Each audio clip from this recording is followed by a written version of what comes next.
So we can identify our love languages. We can identify our attachment styles and our triggers. And we can use the information to make conscious decisions about how we want to show up in our relationship. And when you start learning triggers, ladies, it doesn't mean, oh, I want to see what it's like to get you mad. That's not how you learn a man's triggers. You either ask him what makes him mad and don't do it, or when he tells you don't do something because that will make him mad, you don't do it. Either way, whatever makes your partner unhappy, that is supposed to be the thing that you never do. When you do things that you know that your partner is not going to be happy about, you are deliberately sabotaging your own relationship, ladies.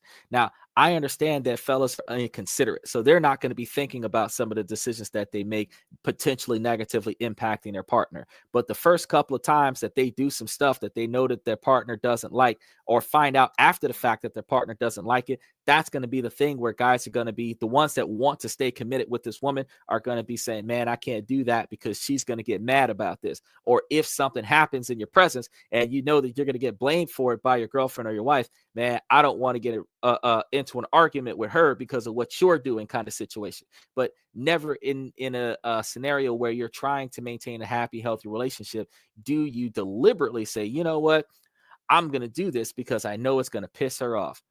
Like these girls these days that are deleting the guy's Madden account player and throwing their PlayStations and Xboxes into the pool and stuff just to piss this guy off. It's like, I don't know why you would do something like that, but your relationship should be over. The moment that you perform that type of action, your relationship should be over because you're showing that the thing that matters to this person, the hobby or career choice that matters to this person the most, you will negatively impact that to hurt that person because you're bitter in a relationship. That is not a positive thing to do.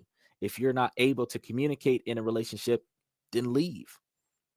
But don't destroy this other person's life in order to get their attention. That is not a positive and healthy way to go about working out your issues in your relationship. If you want their attention when they get off the game, you communicate with them about how you need their attention. If you really want their attention, you would get on the same game with them and then y'all can have fun together as a co-op team where y'all are working on the same team to win the game. The more you help him win, the more he's proud of you. If that's another way to bond with your partner, because guess what?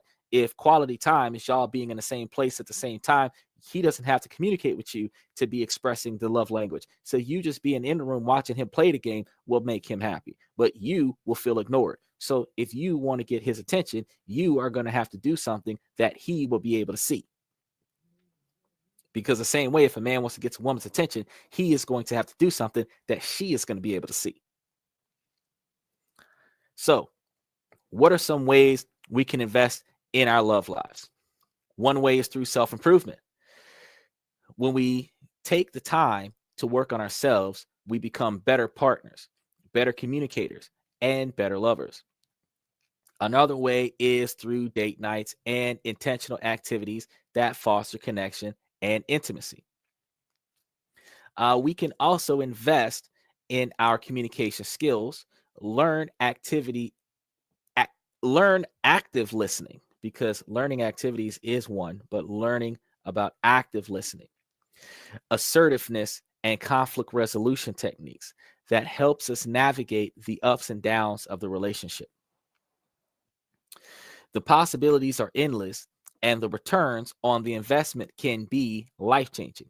Just imagine having a partner who feels seen, heard, and understood, and who sees, hears, and understands you in return.